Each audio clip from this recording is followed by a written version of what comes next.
नमस्कार विद्यार्थियों, मैं डॉक्टर रमेश सोनी। उत्कर्ष क्लासेस के इस लाइव प्लेटफॉर्म पर आप सभी लोगों का स्वागत है। नमस्कार सभी को। टॉपिक हम लोग चर्चा कर रहे थे विश्व के प्रमुख जलवायु प्रदेशों के बारे में। हम पढ़ चुके हैं विषुवतीय जलवायु प्रदेश और हमने कल चर्चा की थी मानसून समतुल्य जलवायु प्रदेश के बारे में। तो यहीं पर आगे हम लोग देखते हैं मानसून समतुल्य जलवायु प्रदेश के अंतर्गत कल जो पढ़ा था जल्दी से उसको एक बार देख डालते हैं। मानसून समतुल्य जलवायु प्रदेश का विस्तार 10 से 30 डिग्री अक्षांश के मध्य महाद्वीपों के पूर्वी भागों पर पाया जाता है। मानसून समतुल्य जलवायु प्रदेश 10 से 30 डिग्री अक्षांशों के मध्य महाद्वीपों के पूर्वी भागों में पाया जाता है।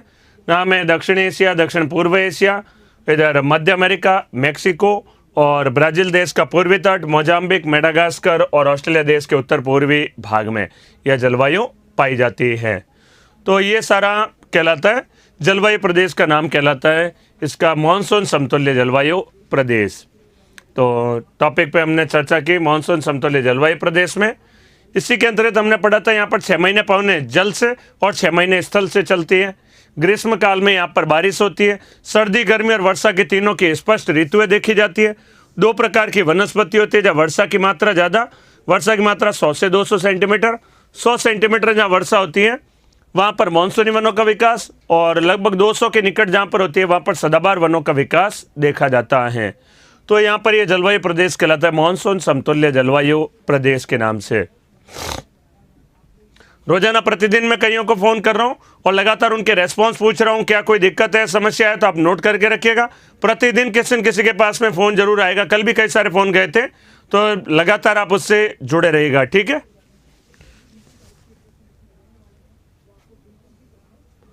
तो यहाँ पर हम लोगों ने लिख डाला था, याद करिए, इस जलवायु प्रदेश का विस्तार 10 से 30 डिग्री अक्षांश में मध्य महाद्वीप और पूर्वी भागों में पाया जाता है।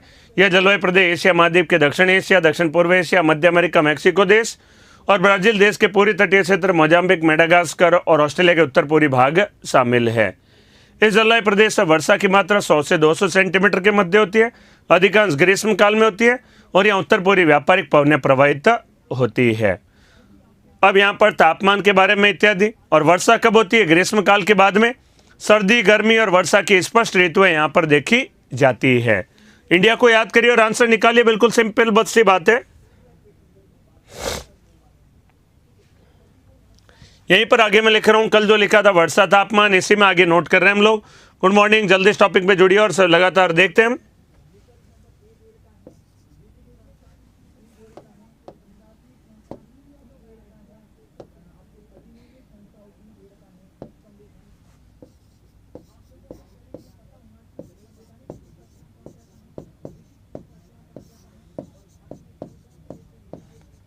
इस जलवायु प्रदेश, यहाँ आगे लिखेगा, यहीं से आगे लिख रहा हूं मैं। कल जो लिखा था उसी से आगे बस ये 3 शब्द लिखे। इस जलवायु प्रदेश,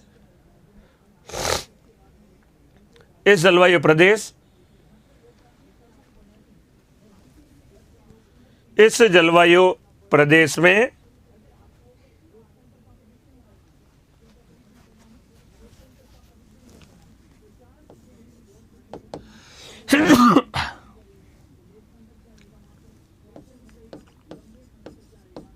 सर्दी, गर्मी व वर्षा की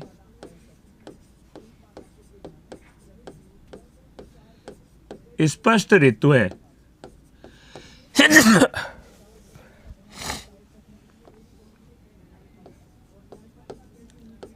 देखी जा सकती है।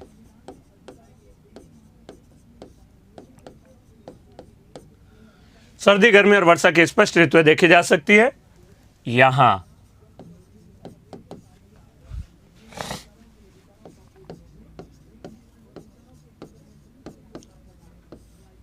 ग्रीष्म काल में तापमान लगभग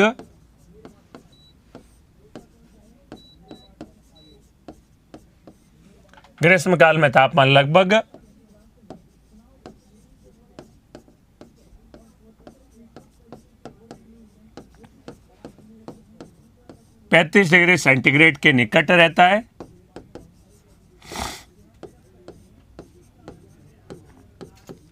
35 डिग्री सेंटीग्रेड के निकट रहता है, जबकि शीतकाल में तापमान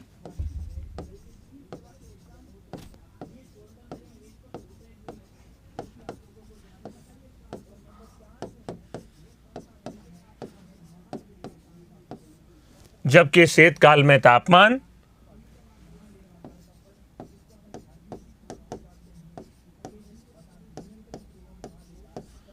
8 से 10 डिग्री के निकट रहता है। गर्मियों में 35 डिग्री और सर्दियों में होता है लगभग 8 से 10 डिग्री तापमान रहता है यहाँ पर। तो ये यहाँ पर महत्वपूर्ण है। तापमान देखा हमने, वर्षा की मात्रा, तो देखिए पिछला जो हमने लिखा था, यहाँ वर्षा की मात्रा 100 से 200 सेंटीमीटर अधिकांश ग्रीष्मकाल में व्यापारिक पवनें प्रवाहित होती है। और इस जलवायु प्रदेश, ये हमने कल यहाँ तक लिखा था, यहाँ से लिखा आज, इस जलवायु प्रदेश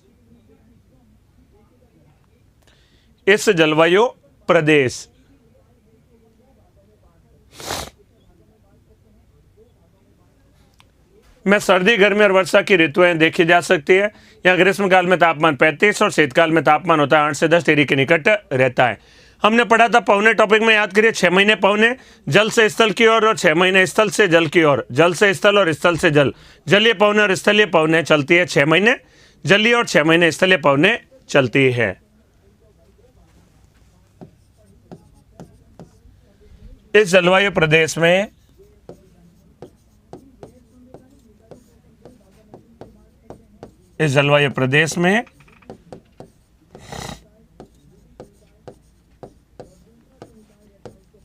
6 महीने जलीय पवने व 6 महीने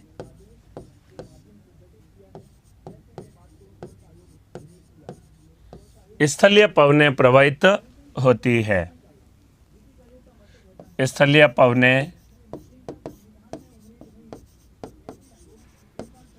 प्रवाहित होती है।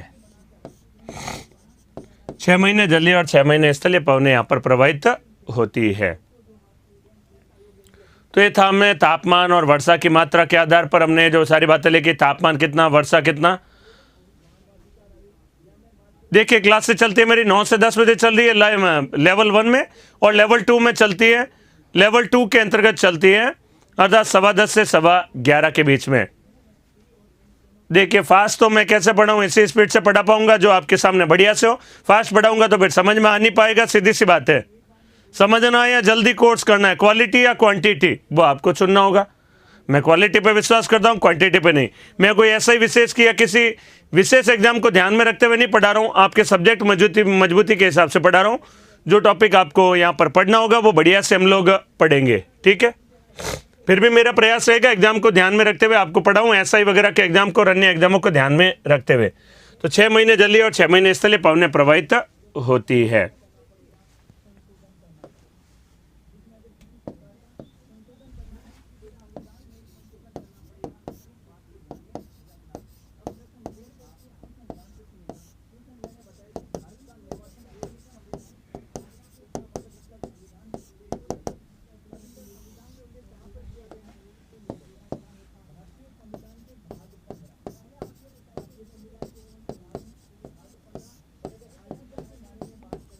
इस जलवायु प्रदेश में जहां वर्षा की मात्रा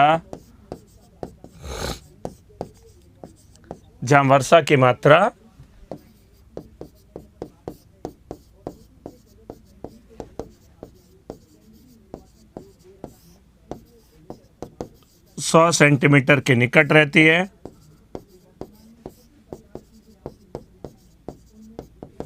100 सेंटीमीटर के निकट रहती है, वहां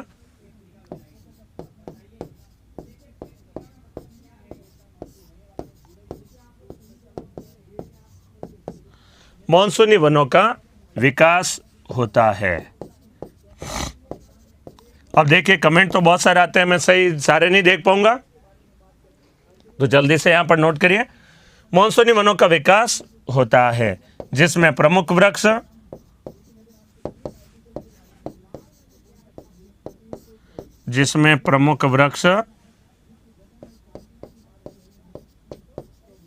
साल, सागवान, पीपल, पलास है।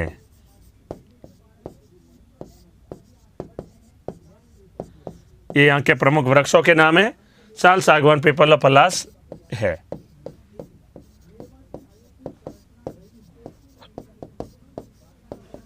एवं जहाँ वर्षा की मात्रा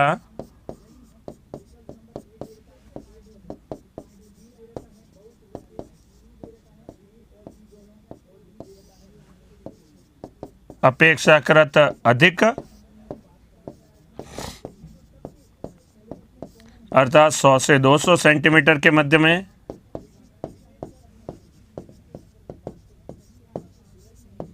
साथ साथ नोट करते जाइएगा जल्दी से। जहाँ वर्षा की मात्रा अपेक्षाकृत अधिक, अर्थात 100 से 200 सेंटीमीटर के मध्य में होती है।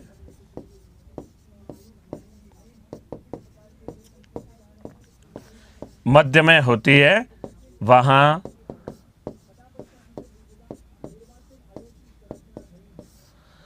सदाबहार वनों का विकास होता है।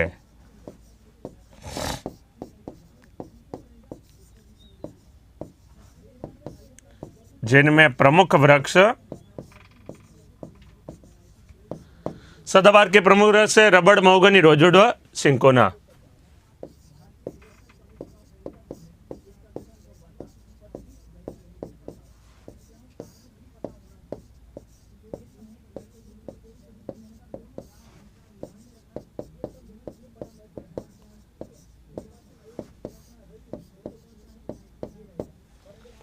रबड़, महोगनी, रोजवुड व सिंकोना है।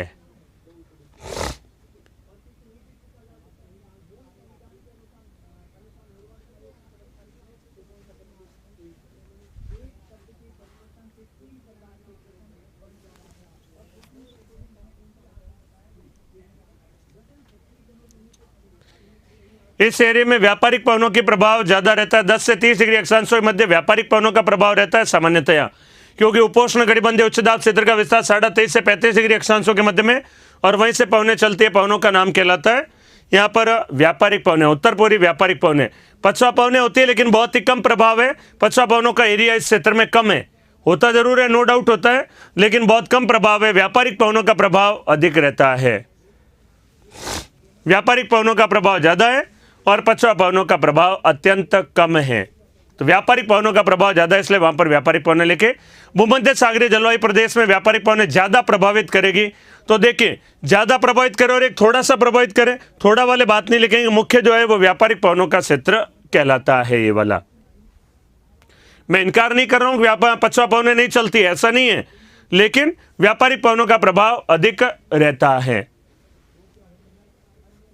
प्रमुख वृक्ष है रबड़, महोगनी, रोजवुड, सिंकोना सदाबहार में, और मानसूनी वनों में साल, सागवान, पीपल व पलास का वृक्ष है। ठीक है, तो ये यहां पर पेड़ पौधों के बारे में लिखा। आगे इसे में नोट कर डालते हैं। हो गया यहां तक। जिन्हें प्रमुख वृक्ष है सदाबहार वनों में रबड़, महोगनी, रोजवुड व सिंकोना वृक्षों का विकास है।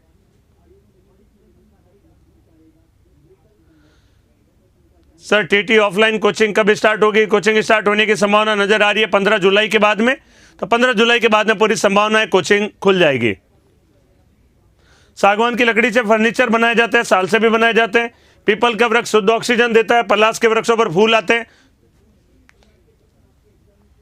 तो ये वृक्ष यहां पर इंपॉर्टेंट है, नाम लिखे पेड़ पौधे। और इसी में देखिएगा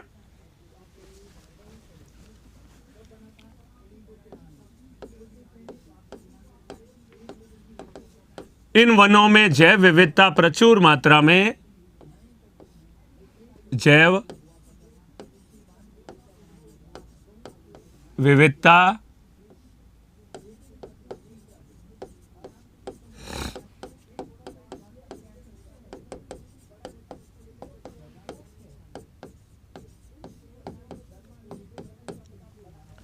प्रचुर मात्रा में पाई जाती है।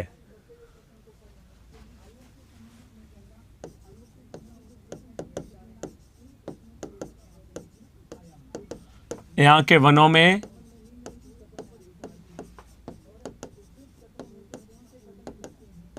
शेर पूंछ बंदर,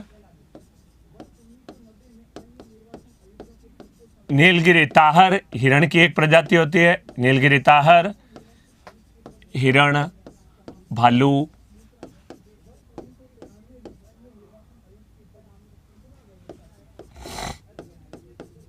टाइगर इत्यादि पाए जाते हैं।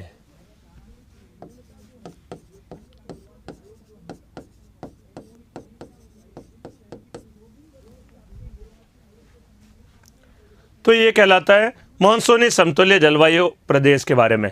हाँ, शेर, बाघ, लंगूर, हाथी इत्यादि विभिन्न प्रकार के जीव जंतु हैं। कुछ जीव जंतुओं के बारे में मैंने यहाँ पर आपके सामने लिखा है, तो ये इंपॉर्टेंट जीव जंतु है, यहाँ पर लिख डालेगा, ये फिर कंप्लीट होगा। यहाँ हमने लिखा मानसूनी समतुल्य जलवायु प्रदेश के नाम से।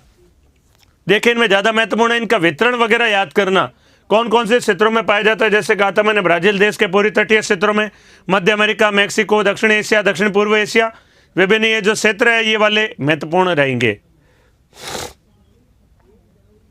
हो गया, यहाँ पर नोट कर लिया।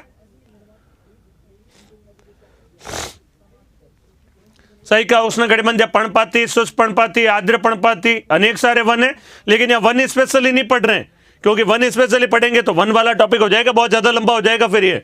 तो फिर आप कहेंगे सर जल्दी कराइए और काम भी करना है, इतना यहाँ पर पढ़ लेंगे काफी है। पर्णपाती वन का या मानसूनी वन का एक ही बात है, मानसूनी वनों को ही पर्णपाती वन भी कहा जाता है। शुष्क पर्णपाती और आर्द्र पर्णपाती दो तरीके के वन होते हैं। भारत की वनस्पति पढ़ेंगे, उसमें पढ़ेंगे डिटेल से, वनस्पति में यही तो बातें पढ़ेंगे।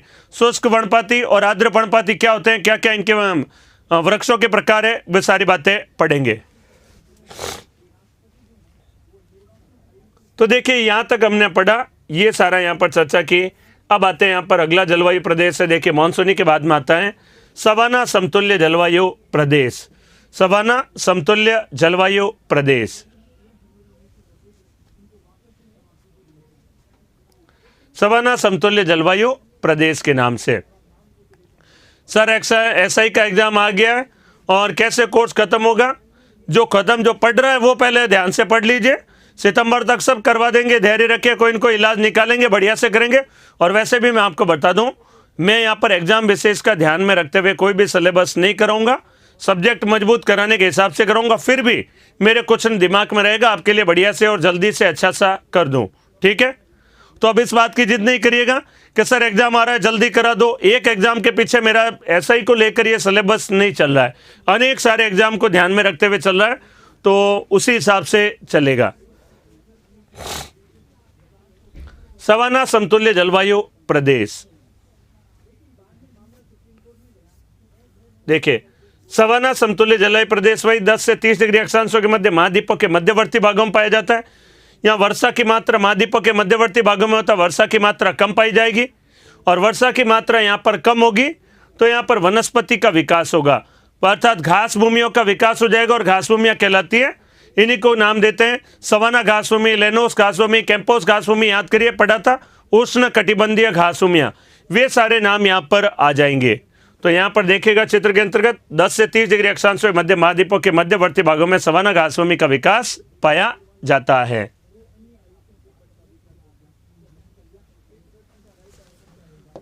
तो यहां पर देखिएगा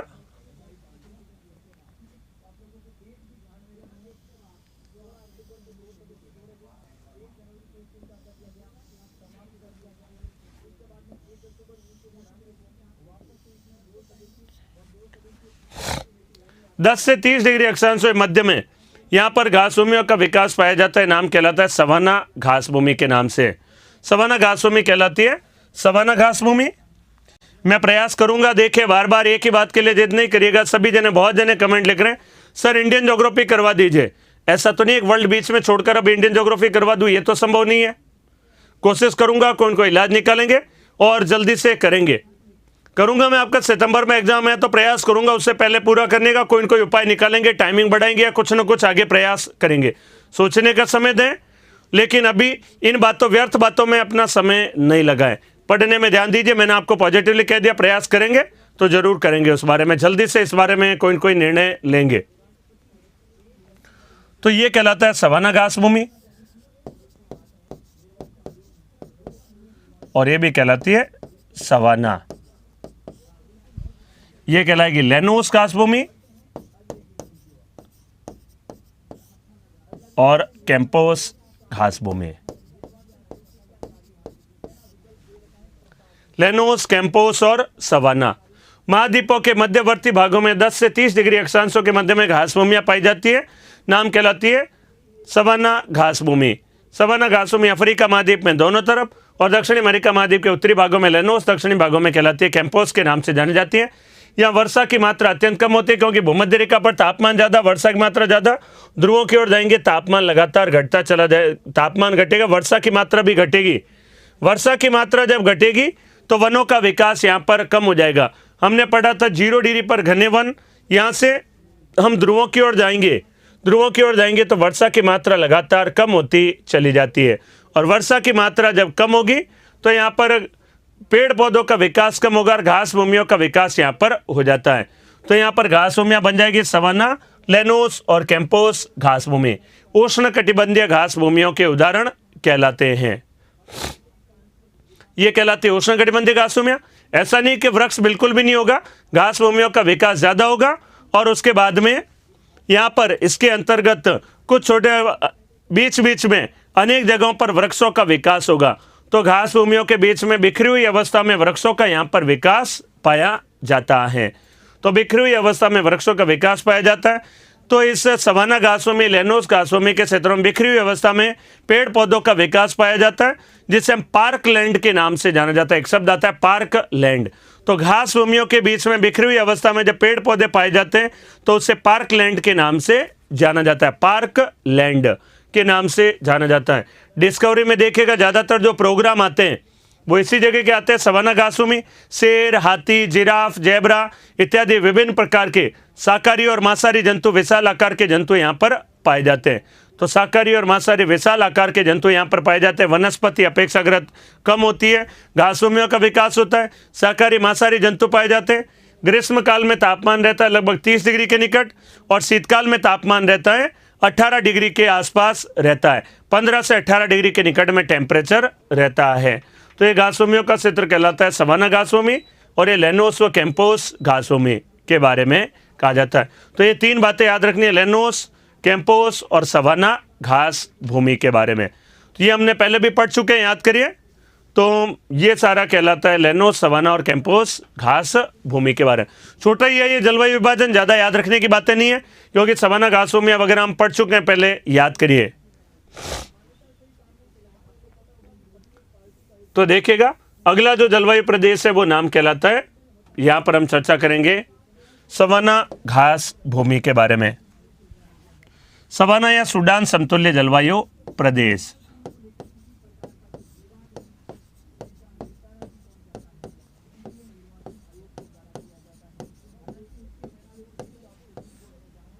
पिछली जो घास भूमिया टॉपिक पढ़ा था, पढ़ा हुआ काम आएगा यहां पर। सवाना या सूडान समतुल्य जलवायु प्रदेश।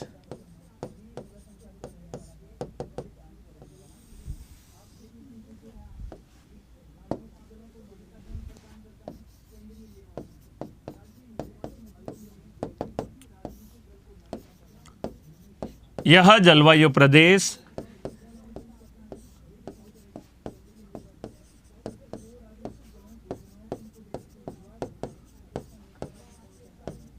दस से 30 डिग्री अक्षांशों के मध्य में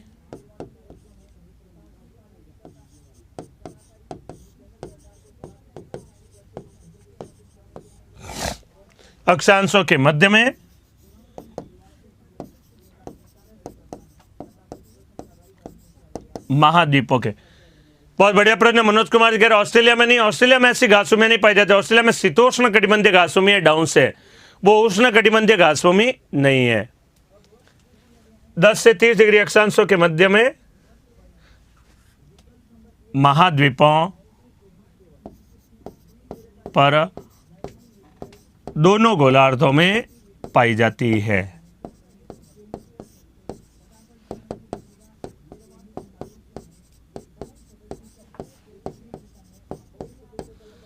वितरण इसका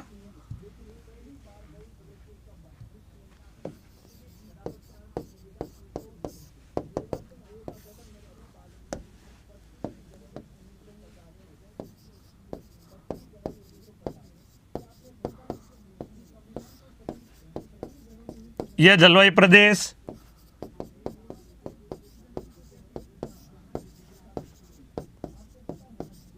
अफ्रीका महाद्वीप में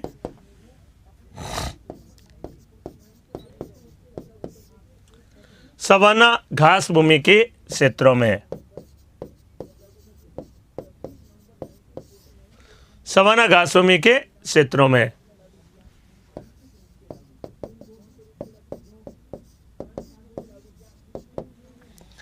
देखिए, मानसून समतुल्य जलवायु प्रदेश और सवाना समतुल्य दोनों एक ही अक्षांशों में, तो अलग अलग विस्तार क्यों है? ये मानसूनी समतुल्य महाद्वीपों के पूर्वी भागों में, यही तो चित्र में था। अच्छे से देखिए आप लोग, मैंने बताया था, यही तो आपको याद रखना है, ये चार्ट ही तो याद रखना है। मानसूनी कहां पर है? पूर्वी भागों में, और सवाना है लगभग मध्यवर्ती भागों में, महाद्वीपों के बीच में, और इसी में महाद्वीप और पश्चिम भागों में होगा सारा समतुल्य जलवायु प्रदेश। ये हमने मोटे मोटे तौर पर विभाजन किया है, इसका मतलब ये नहीं 10 से 30 तक होगा, ये लमसम विभाजन है, एग्जैक्टली इनको नहीं बांधा जा सकता। कुछ जगह पर 10 से 20 तक भी होगा। ज्यादातर घासभूमियां कहां पर, हमने घासभूमियों में एग्जैक्टली पढ़ा था 10 से 20 डिग्री, लेकिन यहाँ पर मोटा मोटा भी इनको विभाजन करना है। अगर इसको यहाँ 10 से 20 कर दिया तो फिर इसका विभाजन नीचे होगा, तो थोड़ा उल्टे पुल्टे हो जाएंगे, इसलिए इनको मोटे मोटे तौर पर विभाजन में बांटा है।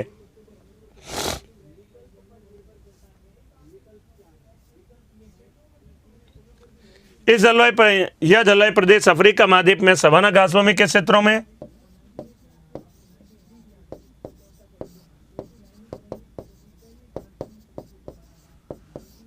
दक्षिणी अमेरिका महाद्वीप में,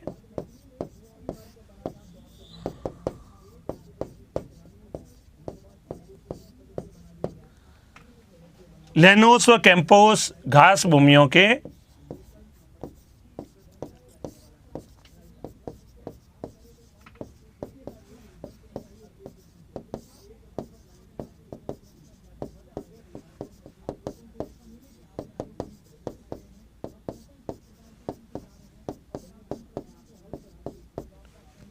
लेनोस व कैंपोस घास भूमियों के क्षेत्रों में पाया जाता है।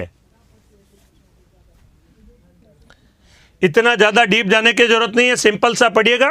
सवाना घासभूमि, लेनोस कैंपोस और सवाना घासभूमि स्वयं अफ्रीका महाद्वीप में 10 से 30 डिग्री अक्षांश मध्य महाद्वीपों के मध्यवर्ती भागों में पाई जाती है।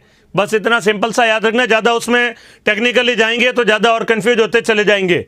स्थिति का अंतर है, महाद्वीप पूर्वी भागों में मानसूनी समतुल्य और ये महाद्वीपों के मध्यवर्ती भागों में है। बस अंतर इतना ही है और कोई अंतर नहीं है।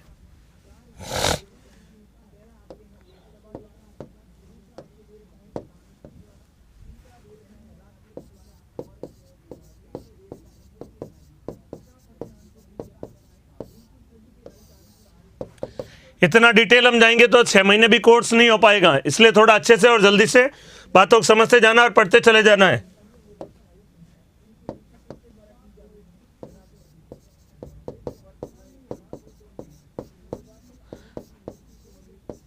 देखिए, यहां वर्षा की मात्रा कम होगी, वर्षा की मात्रा मानसूनी समतुल्य जलवायु प्रदेश की तुलना में कम होगी, तभी तो घास होगी। ज्यादा उग जाती तो क्या होता, ज्यादा वर्षा हो जाती तो पेड़ पौधों का विकास हो जाता। वर्षा कम होगी तभी तो घास होती है। बहुत ज्यादा वर्षा होगी, घने वन, थोड़ी कम वर्षा, थोड़े थोड़े वन, और कम वर्षा, घास का विकास हो जाएगा। और कम वर्षा होगी तो मरुस्थल बन जाएगा। सिंपल सी बात है। तो मानसूनी समतुल्य जलवायु प्रदेशों की तुलना में वर्षा की मात्रा क्या होगी, कम। यहाँ वर्षा की मात्रा 25 से 100 सेंटीमीटर के मध्य में होती है।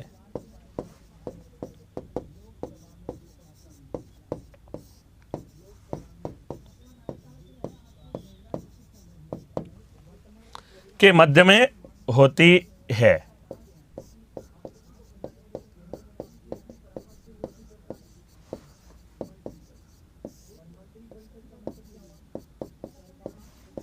ग्रीष्म काल काफी गर्म रहता है।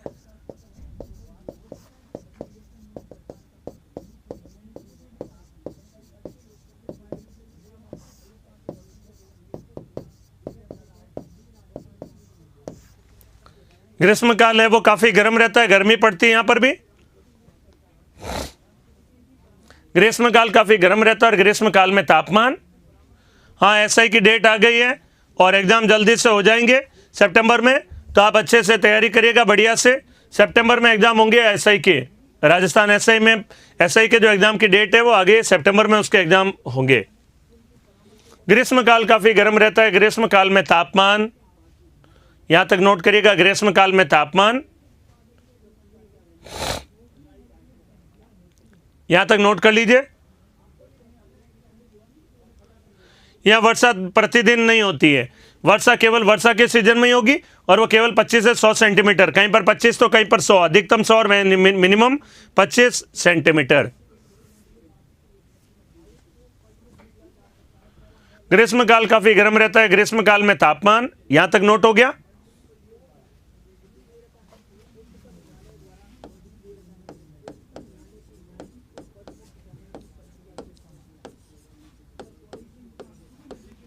लगभग 35 डिग्री के निकट रहता है।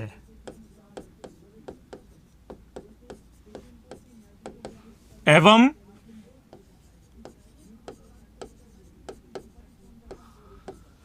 शीतकाल में तापमान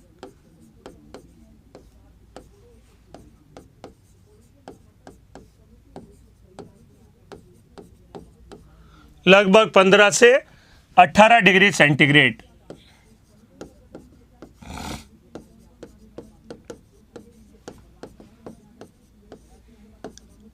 रहता है। सर्दियों में तापमान 15 से 18, गर्मियों में रहता है लगभग 35 डिग्री के निकट में तापमान रहता है। वर्षा की मात्रा 25 से 100 सेंटीमीटर के मध्य में होती है।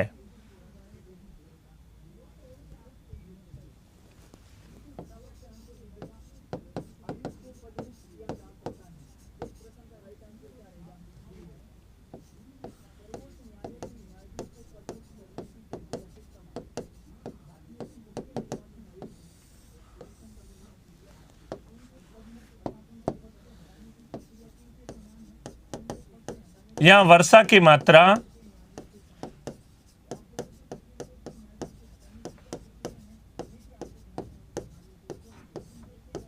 मॉनसूनी वनों की तुलना में कम, मॉनसूनी वनों की तुलना में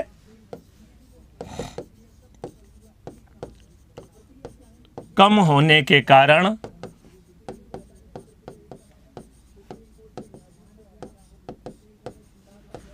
वृक्षों का विकास कम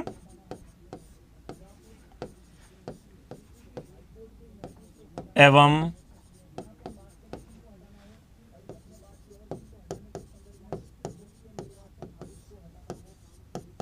घास भूमियों का विकास अधिक होता है।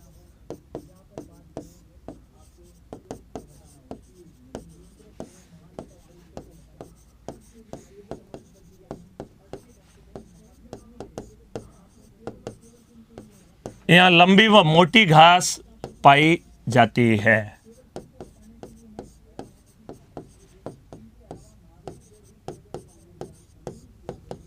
लंबी व मोटी घास पाई जाती है।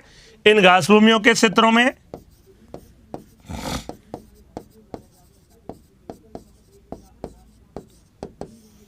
इन घास भूमियों के क्षेत्रों में इन घास भूमियों के क्षेत्रों में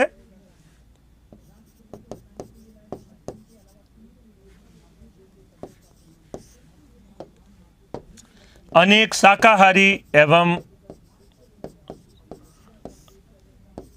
मांसाहारी जंतु पाए जाते हैं। शाकाहारी और मांसाहारी जंतु पाए जाते हैं।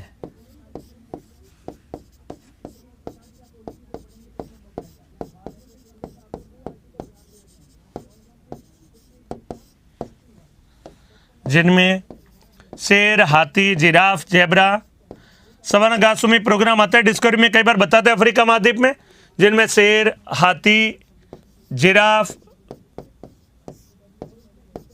जेब्रा, हिरण, हाइना, लकड़बग्गा जिसे कहते हैं,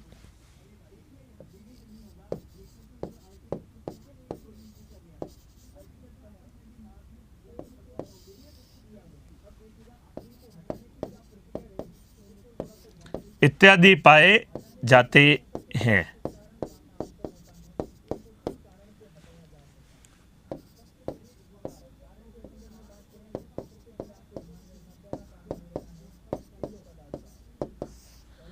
इन घास भूमियों में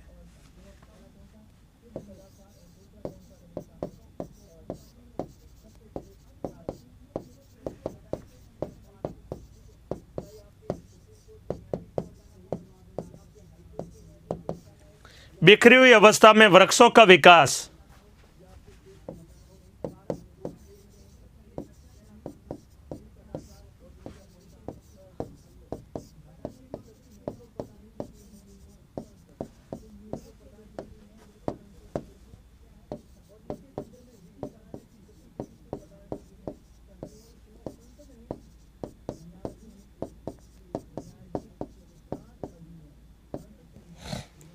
बिखरी हुई अवस्था में वृक्षों का विकास होता है जिसे पार्कलैंड कहा जाता है।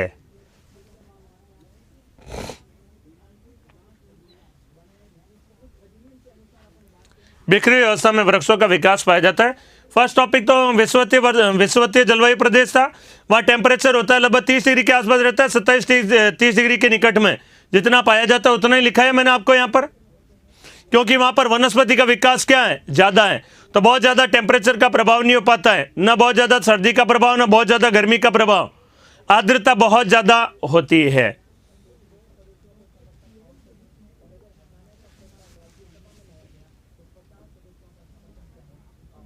ठीक है, तो ये कहलाता है पार्कलैंड के नाम से जाना जाता है। यहां हमने पढ़ा था, याद करिए, सवाना घास भूमि,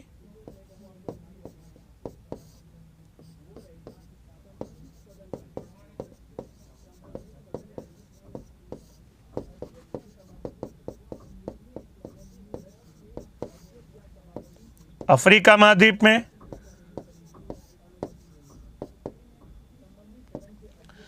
हमने पढ़ा था लेनोस घास भूमि,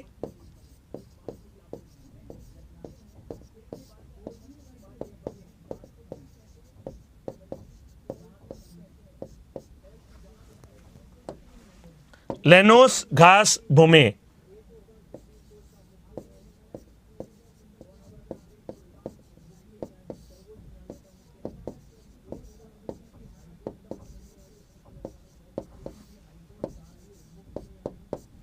वेनेजुएला व कोलंबिया में।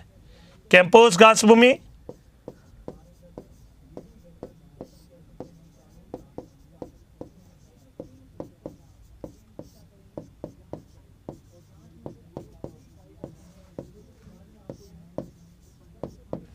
ब्राजील में।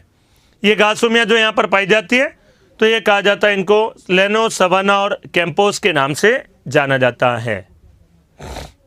ये तीन तरह की घास भूमियां, सवाना, लेनोस व कैंपोस घास भूमि के बारे में।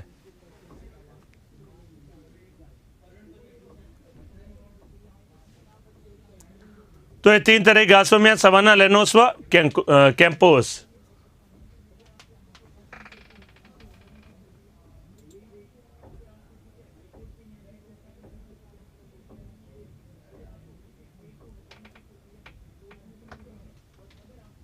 दक्षिणी अमेरिका में, याद करिए, लेनोस और कैंपोस घास भूमियां कहां पर हैं? दक्षिणी अमेरिका महाद्वीप में। दक्षिणी अमेरिका महाद्वीप में उत्तरी भाग में कहलाती है लेनोस, दक्षिणी भाग में कहलाती है कैंपोस के नाम से जानी जाती है। घास भूमियों में हमने पढ़ा था, याद करिए बहुत डिटेल से। घास भूमियों में पढ़ा था, उष्ण कटिबंधीय घास भूमियां हैं लेनोस और कैंपोस के नाम से। लेनोस है वेनेजुएला व कोलंबिया देशों में, और कैंपोस घास भूमि का विस्तार मुख्य रूप से ब्राजील देश में पाई जाती है। सर, यहाँ वर्षा कम होगी, एक ही तो अंतराल पर है। एक ही अंतराल पर तो उत्तर प्रदेश और राजस्थान भी है, लेकिन वर्षा राजस्थान में कम है या नहीं? पश्चिमी राजस्थान में, पश्चिमी राजस्थान में, और उसी अक्षांशों पर सिक्किम भी आता है।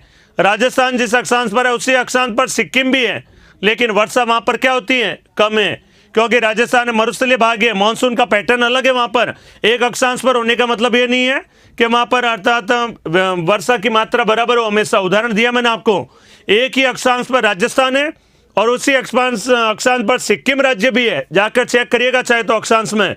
सिक्किम और राजस्थान एक ही अक्षांश पर है, लेकिन राजस्थान में वर्षा कम होती है और सिक्किम में वर्षा ज़्यादा होती है। तो एक अक्षांश पर होने से हमेशा वर्षा बराबर होगी ऐसा कोई ज़रूरी नहीं है।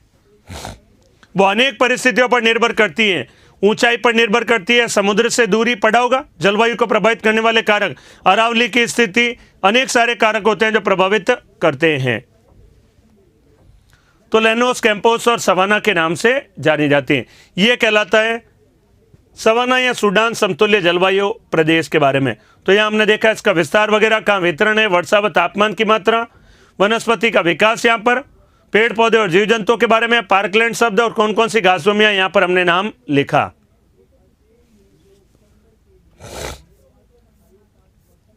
अगला समझिएगा, हमने पढ़ा था सारा समतुल्य जलवायु प्रदेश।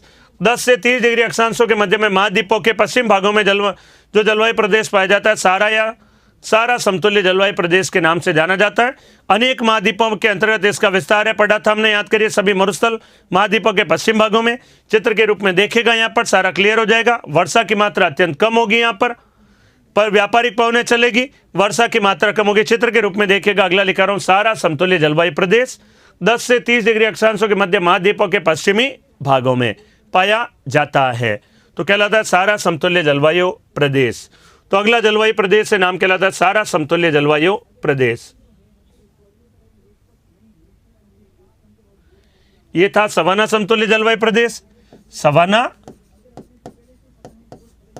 या सूडान समतुल्य जलवायु प्रदेश। सूडान इसलिए क्योंकि देखिए यहां पर जो देश है उस देश का नाम कहलाता है सूडान देश। ये देश कहलाता है सूडान, इसी के नाम के आधार पर पड़ गया सूडान समतुल्य जलवायु प्रदेश। सवाना या सूडान समतुल्य जलवायु प्रदेश।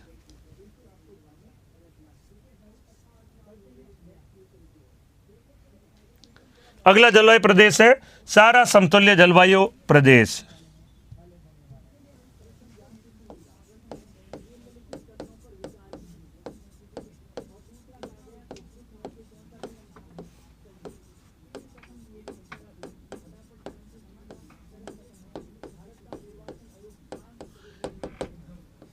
इस बार टेस्ट में सारे जो 25 प्रश्न हैं आपके जलवायु प्रदेशों से संबंधित मैं आपको पूछूंगा, तो बढ़िया से तैयारी रखिएगा। संडे से पहले टॉपिक हो जाएगा, आराम से होगा। तो यहाँ पर देखिएगा ये सारे प्रश्न इससे पूछे जाएंगे, ध्यान से पढ़िएगा। और एग्जामों में आए हुए प्रश्न मैं आपके सामने लेके आऊंगा कल आपका टॉपिक होगा, उसमें आएगा भूमध्य सागरीय जलवायु प्रदेश, उसका नंबर आएगा। वहां पर सबसे ज्यादा प्रश्न पूछे जाते हैं और उसको डिटेल्स और बढ़िया से मैं आपको बताऊंगा। तो टेस्ट में इस बार 25 प्रश्न रहेंगे, सारे टॉपिक रहेंगे जलवायु प्रदेशों के। सारा समतुल्य जलवायु प्रदेश वितरण,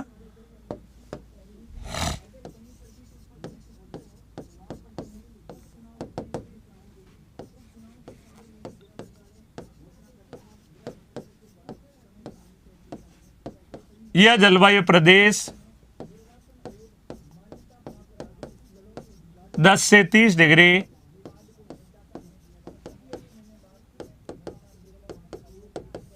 अक्षांशों के मध्य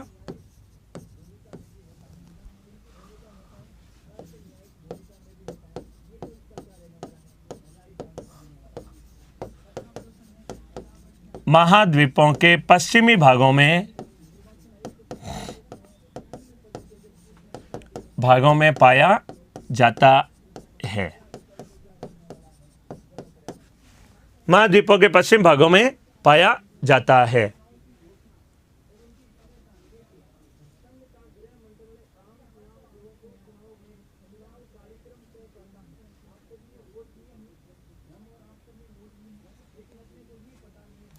राजू राम जी, आपकी बात मैंने सुन ली है।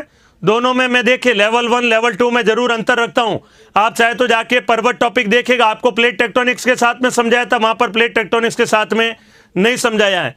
मैंने बिल्कुल ऐसा ही अंतर रखते हुए आपको पढ़ाया। हमेशा याद रखिए लेवल 1 का लेवल थोड़ा ऊपर होगा और लेवल 2 वाला लेवल थोड़ा नीचे होगा। तो लेवल 1 में मैंने पर्वत पढ़ाया, तो पर्वत जो पढ़ाए वो बिल्कुल आपके यहाँ पर प्लेट टेक्टोनिक्स के साथ में समझाया था, वहां पर नहीं समझाया। यहाँ पर्वतों के प्रकार बताए थे, अवशिष्ट पर्वत, वलित पर्वत, मिश्रित पर्वत बताए थे या नहीं। और वहां पर वो पर्वतों का ज्यादा डिटेल से नहीं बताया, बहुत शॉर्ट में वहां पर बात बताई है। वहां पर पर्वतों का आयु के अनुसार वर्गीकरण बहुत शॉर्ट में किया, यहाँ पर डिटेल से किया है। तो अंतर मैंने बिल्कुल वहां पर ध्यान में रखते ही पढ़ा रहा हूं।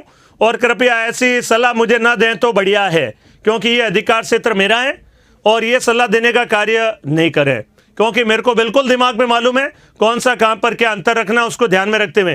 कुछ टॉपिक बिल्कुल सेम होंगे तो सेम करवाने होंगे, घासुमियां सभी है तो सभी बतानी पड़ेगी, लेवल 1 लेवल 2 दोनों में। तो ये राजू राम जी आपसे निवेदन है, ऐसी सलाह मुझे देने की कष्ट नहीं करें। धन्यवाद। 10 से 30 डिग्री अक्षांशों के मध्य महाद्वीपों के पश्चिम भागों में पाया जाता है। जलवायु प्रदेश टॉपिक है, ये भी मैंने वहां पर नहीं पढ़ाया है, लेवल 2 के अंतर्गत नहीं, वहां पर पढ़ाऊंगा मैं जलवायु वाला टॉपिक। तो लेवल 1 में और लेवल 2 में अंतर है यहां पर, बिल्कुल मुझे मालूम है इस बात का। वहां जलवायु प्रदेश लेवल 2 में नहीं होगा, यहां पर जलवायु प्रदेश होगा। कठिन टॉपिक है, इंपॉर्टेंट टॉपिक है, सवाल इधर बनते हैं उधर वहां पर नहीं बना करते हैं, तो उस बात का ध्यान रखा गया है। ठीक है, वितरण। और अगला है यहां पर कहलाता है, सॉरी यहां पर था विस्तार, यहां मैंने शब्द गलत लिख दिया, विस्तार है, सॉरी वितरण नहीं विस्तार। यहां पर आ जाएगा वितरण।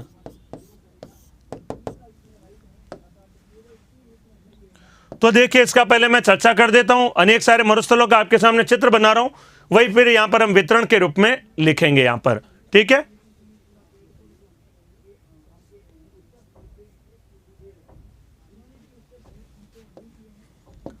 तो यहां पर देखिए एक मरुस्थल का विस्तार पाया जाता है, नाम कहलाता है सहारा मरुस्थल, नामीब और कालारी का मरुस्थल,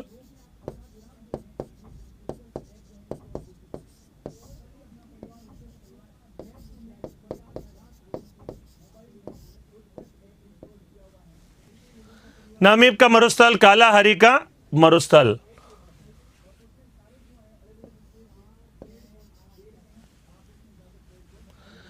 नामीब का मरुस्थल, कालारी का मरुस्थल, और यहां पर कहलाता है अगला जो मरुस्थल है, नाम कहलाता है इसका अटाकामा मरुस्थल।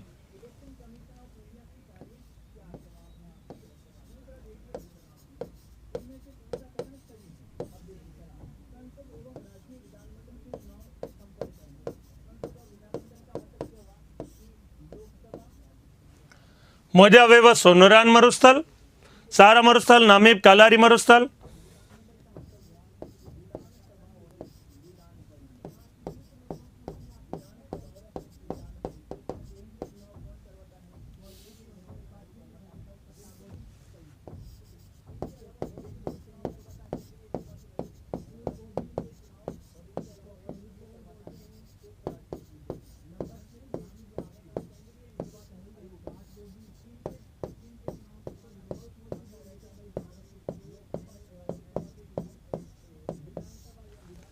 ग्रेट सैंडी गिब्सन और ग्रेट विक्टोरिया, ये कहलाता है नामीब, और मरुस्थल का नाम कहलाता है कालारी का मरुस्थल, सारा मरुस्थल, अटाकामा, सोनोरान और मोजावे मरुस्थल।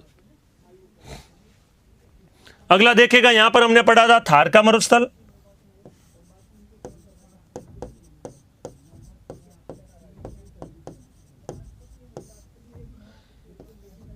यहां पढ़ा था अरेबियन मरुस्थल,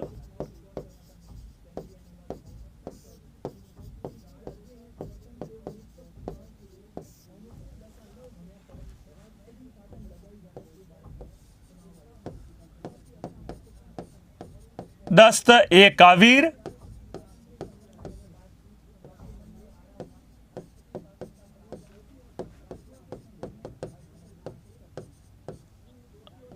दस्त ए लुत मरुस्थल, दस्ते कावीर और दस्ते लुत मरुस्थल। सारे मरुस्थलों के नाम हमने पढ़े थे, याद करिए।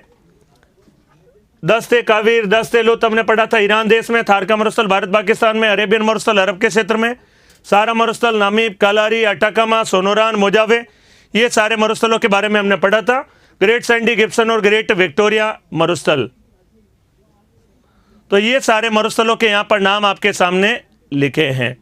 तो देखिए 10 से 30 डिग्री अक्षांशों के मध्य में इनका वितरण हुआ, और यहीं पर हम लोगों ने पढ़ा था, याद करिए, मैं ये नाम भी जरा इधर लिख दे रहा हूं, नामीब। यहां पर देखिए एक ठंडी समुद्री जलधारा प्रवाहित होती है, नाम कहलाती है बेंगुएला जलधारा।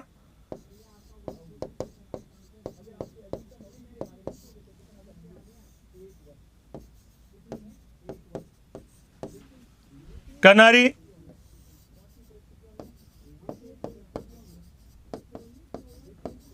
कैलिफोर्निया की ठंडी जलधारा,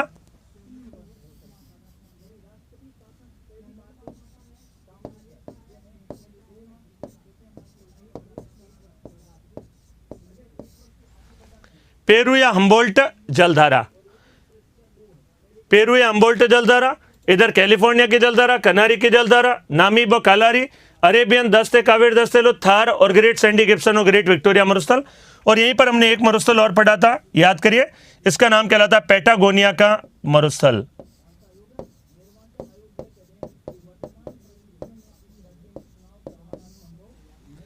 पैटागोनिया का मरुस्थल के नाम से। कनारी की जलधारा, बेंगोला जलधारा, पेरू या हम्बोल्ट, कैलिफोर्निया, और यहां पर एक जलधारा हमने पढ़ी थी ऑस्ट्रेलिया देश के पूरी दिशा की ओर, जलधारा का नाम कहलाता है पश्चिमी ऑस्ट्रेलिया की जलधारा।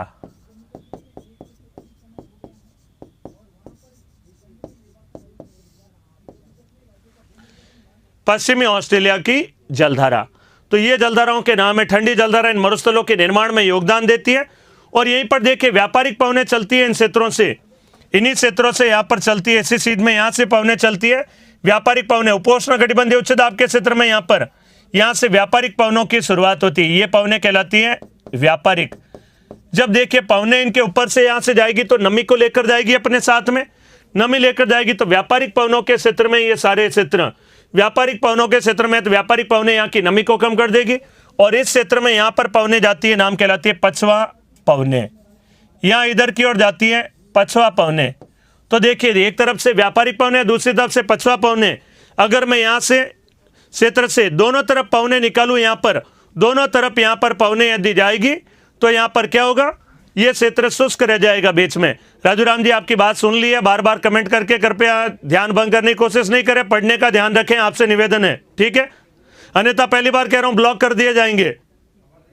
मैं आज बिल्कुल कह रहा हूं अच्छे से, अन्यथा बार बार आप लिखेंगे ब्लॉक कर दिए जाएंगे। पढ़ने में ध्यान रखने की बात करिएगा। धन्यवाद।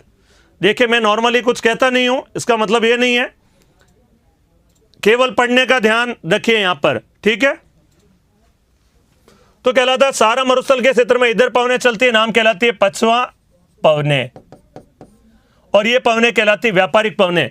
तो यहां पर इन जगह पर देखिए व्यापारिक और पछवा पवनों की शुरुआत होगी। यहां पर भी सेम व्यापारिक पवनें और पछवा पवनें, तो व्यापारिक पवनें भी जाएगी और पछवा पवनें भी, और इधर से ठंडी समुद्री जलधाराएं। तीन कारण हो गए देखें यहां पर निर्माण के।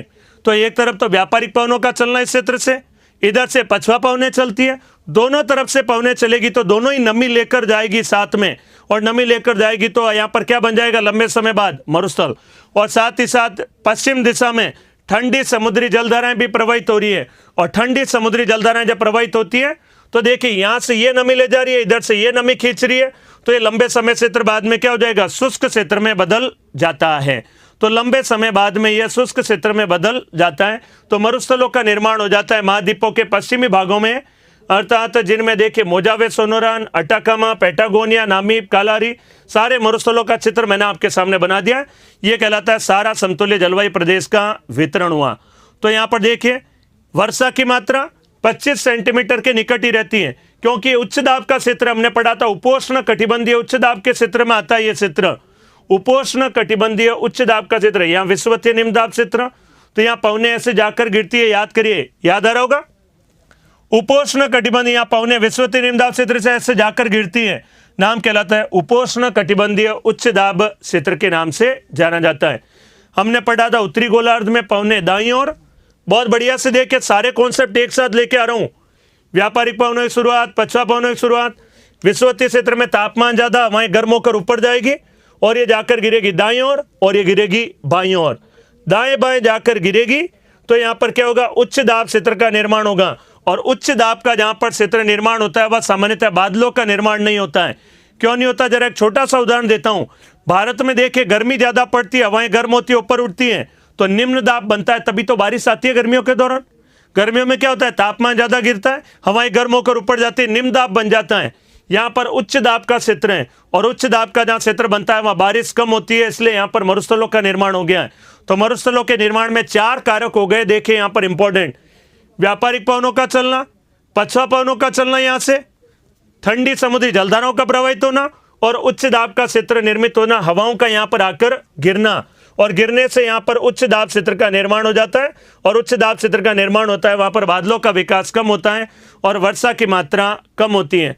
और वर्षा की मात्रा जहाँ कम होगी, वह मरुस्थलों का निर्माण हो जाता है। वर्षा की मात्रा लगभग 25 सेंटीमीटर के निकट ही, अधिकतम 25 होती है। 0 से 25 सेंटीमीटर के मध्य में 0 से 25 सेंटीमीटर के मध्य में वर्षा होती है। वर्षा कम होगी तो वनस्पति का विकास कम होगा, पेड़ पौधे बहुत ही कम पाए जाएंगे। एकदम बिखरी हुई अवस्था में वृक्षों का विकास होगा, और वो भी अत्यंत कम। पिछले कॉन्सेप्ट काम आ रहे हैं या नहीं बताइए? सारा जो पिछला पढ़ा था व्यापारिक पवने, पछवा पवने, इसलिए जलवायु प्रदेश थोड़ा कठिन इसलिए होता है क्योंकि सारे कॉन्सेप्ट यहां पर एक साथ लग जाते हैं। तो याद आ रहा होगा, देखिए मैंने बताया था, कमेंट करके बताया मुझे बात समझ में आई है नहीं। यहां से हवाएं गर्म होकर ऊपर उठती है, फेरल के नियम के अनुसार ये दाएं और ये बाएं जाती हैं। उच्च दाब का क्षेत्र निर्मित हो जाता है सभी जगह। यहां पर उच्च दाब का क्षेत्र जब यहां निर्मित होगा इन भागों पर, तो यह मरुस्थलों का निर्माण देखा जाता है। तो मरुस्थलों के निर्माण में योगदान आता है उच्च दाब का क्षेत्र, दाएं बाएं गिरना, जाकर गिरना। उपोष्ण कटिबंधीय उच्च दाब के क्षेत्र में है ये मरुस्थलीय भाग सभी, इसलिए यहां पर वर्षा की मात्रा कम होती है।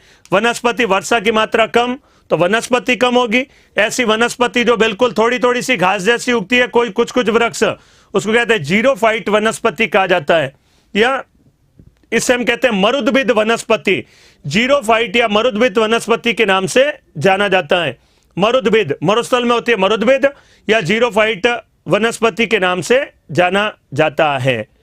पिछले कॉन्सेप्ट जिन्होंने बढ़िया से पढ़े थे जरूर अच्छे समझ में आ जाएगा। बात समझ में आ गई? मरुस्थलों के निर्माण के लिए अगर मैं कहता हूं मरुस्थलों के निर्माण में व्यापारिक पवने महत्वपूर्ण योगदान देती है निर्माण में, तो देखिए व्यापारिक पवने चलेगी तो नमी कम हो जाएगी, बिल्कुल व्यापारिक पवने। क्या पछवा पवने योगदान देगी? बिल्कुल देगी। पछवा पवनों की भी शुरुआत इसी उपोष्ण कटिबंधीय क्षेत्र से। पछवा पवने चलेगी तब भी यहां पर क्या होगा? बारिश की मात्रा कम होगी। तो पछवा पवने भी यहाँ नमी को समाप्त कर देती है। क्या ठंडी समुद्री जलधाराएं योगदान देती है? बिल्कुल देती है। यहाँ पर ठंडी समुद्री जलधाराएं भी योगदान देती है। और यहाँ पर वर्षा की मात्रा कम होना, जो जो 0 डिग्री से इधर जाते हैं वर्षा की मात्रा कम होती है। तो यहाँ क्यों कम हो रही है? क्योंकि यहाँ पर उपोष्ण कटिबंधीय उच्च दाब क्षेत्र का निर्माण है, और यहाँ हवाओं का क्या हो रहा है? शब्द सुनना, यहाँ हवाओं का आपतन हो रहा है, गिरना हो रहा है। हवाओं के आपतन के कारण, हवाओं का आपतन या गिरना, इस कारण से यहां पर मरुस्थलों का विकास पाया जाता है। हवाओं का आपतन होना या गिरना, इस कारण से मरुस्थलों का यहां पर विकास पाया जाता है। तो वनस्पति की मात्रा कम, वर्षा 0 से 25 सेंटीमीटर, ग्रीष्म काल बहुत ज्यादा गर्म रहता है। लगभग देखिए गर्मियों का समय हमारे इधर राजस्थान में मरुस्थलीय भागों में तापमान कितना हो जाता है? 45 डिग्री, कभी कभी 50 तक भी चला जाता है। ग्रीष्म काल में तापमान 45 से 50, और सर्दियों में बहुत ठंडा भी रहता है, 8 डिग्री के आसपास तापमान आ जाता है। तो तापांतर यहाँ पर क्या होगा? अधिक। तापमान का अंतर 45 और 8 डिग्री तापांतर होगा यहाँ पर ज्यादा होता है, जबकि विषुवतीय क्षेत्रों में तापांतर क्या होता है? कम होता है। वार्षिक तापांतर, यहाँ तापांतर होगा वो ज्यादा होगा, तापमान का डिफरेंस होगा बहुत ज्यादा होता है। तो ये सारा कहलाती है यहाँ पर सारा मरुस्थल के या मरुस्थलों के निर्माण में प्रमुख जो कारण है उनके बारे में चर्चा की है। ये कहलाता है सारा समतुल्य जलवायु प्रदेश का वितरण। तो यहां पर बात लिख रहा हूं, सारा समतुल्य जलवायु प्रदेश।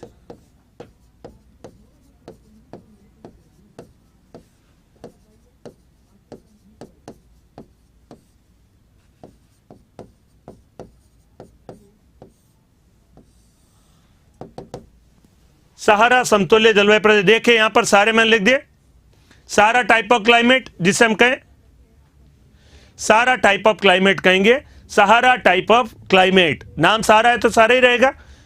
तुल्य जलवायु तो टाइप ऑफ क्लाइमेट, सारा टाइप ऑफ क्लाइमेट कहलाता है। ठीक है, देखिए मेरी पिछली क्लास से पवनों वाली भूवायु तंत्र जिन्होंने पढ़ा होगा उन्हीं को समझ में आएगा, अन्यथा फिर बहाना समझ में मुश्किल है। इसलिए पवने क्लियर होनी चाहिए। व्यापारिक पवने ऐसे चलती है, उत्तर पूर्वी इधर पछवा पवने चलती है, सेम यहां पर भी चलेगी दक्षिण पूर्वी व्यापारिक पवने और इधर की और पछवा पवने। तो ये सारा यहां पर इंपॉर्टेंट रहेगा। इसी कारण से जलवायु प्रदेशों का यहां पर क्या होता है? विकास पाया जाता है। राजस्थान ज्योग्राफी आपके क्लास से चल रही है, मधुसूदन सर की क्लास चलती है राजस्थान ज्योग्राफी, आप उनको अटेंड कर सकते हैं। इंडियन ज्योग्राफी की मेरी हो जाएगी बहुत जल्दी, और वर्ल्ड ज्योग्राफी आपके चल ही रही है। सबसे कठिन वर्ल्ड ज्योग्राफी होता है, वो समझ लिया तो देखिए ये कॉन्सेप्ट पवने भी काम आ रहा है, ये इंडिया में भी काम आएंगे सारी पवने वगैरह। वहां फिर कहेंगे वर्ल्ड ज्योग्राफी नहीं समझा तो इंडियन ज्योग्राफी नहीं आएगी समझ में, इसलिए यहां ये समझना जरूरी है। उच्च दाब के क्षेत्रों में तो मौसम ठंडा रहता है, बिल्कुल सही कहा। उच्च दाब होगा तो मौसम ठंडा रहेगा, ठंडा होगा तो बारिश नहीं होगी। ठंडा मतलब एकदम कोई सर्दी नहीं हो जाएगी, लेकिन जहां पर उच्च दाब पाया जाता है वहां बारिश अपेक्षाकृत कम होती है, इसलिए यहां पर मरुस्थल का निर्माण पाया जाता है। प्रज्ञा सिंह जी कह रहे हैं आज मरुस्थल बिल्कुल क्लियर हुआ है, बात समझ में आई है नहीं? अनेक सारे कारण यहां पर बता दिए मरुस्थलों के निर्माण के कारण यहां पर, तो ये नोट कर डालते हैं। देखिए मैं आपको एकदम क्लियर बता दूं, आज लगभग ये कंप्लीट हो जाएगा, कल मैं ये दोनों कंप्लीट कर दूंगा, भूमध्य सागरीय और चीन समतुल्य। तो आज बुधवार है, कल गुरुवार को ये, शुक्रवार को ये कंप्लीट हो जाएंगे और शनिवार को ये तीनों कंप्लीट हो जाएंगे। शनिवार तक कंप्लीट हो जाएगा और संडे को आपको इसका टेस्ट होगा। सैटरडे तक का टाइम लगेगा मुझे इसमें, तो एक दिन इसमें, दूसरा दिन इसमें और तीसरा दिन इसमें, 3 दिन का यहां पर समय मुझे लगेगा।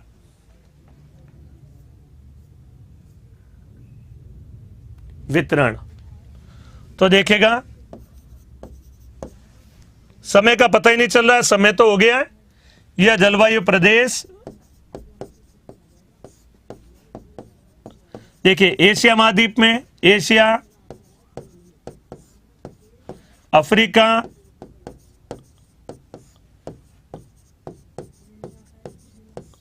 उत्तरी अमेरिका, एशिया, अफ्रीका, उत्तरी अमेरिका, दक्षिणी अमेरिका,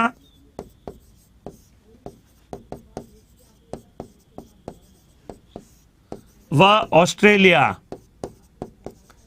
देखिए कितने महाद्वीपों में इसका विस्तार? 5 महाद्वीपों में है। मैं ऐसा एक जलवायु प्रदेश से बताऊंगा जो 6 महाद्वीपों में पाया जाता है। सवाल आएगा विश्व का वह कौन सा जलवायु प्रदेश है जो 6 महाद्वीपों में पाया जाता है? तो 5 महाद्वीपों में तो ये पाया जा रहा है, 6 वाला आगे मैं चर्चा करूंगा। नेक्स्ट मेरा जलवायु प्रदेश आएगा वो 6 महाद्वीपों में होगा, भूमध्य सागरीय जलवायु प्रदेश। तो ऑस्ट्रेलिया बस जल्दी से कंप्लीट कर रहा हूं।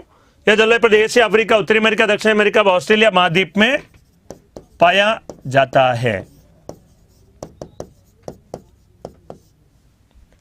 पाया जाता है। बाकी आगे कल देखेंगे, चर्चा करेंगे इसी में। आज इतना ही, इसमें इतना ही देखेंगे, कल आएंगे इसको कंप्लीट लिख डालेंगे। और भूमध्य सागरीय कल की क्लास शुरुआत की अत्यंत महत्वपूर्ण भूमध्य सागरीय जलवायु प्रदेश बताऊंगा, सबसे इंपॉर्टेंट जलवायु प्रदेश। सवाल उसी से बनेंगे, मैं आपको कह रहा हूं, जब भी सवाल बनते हैं ज्यादातर उससे ही आते हैं। आज इतना ही, धन्यवाद।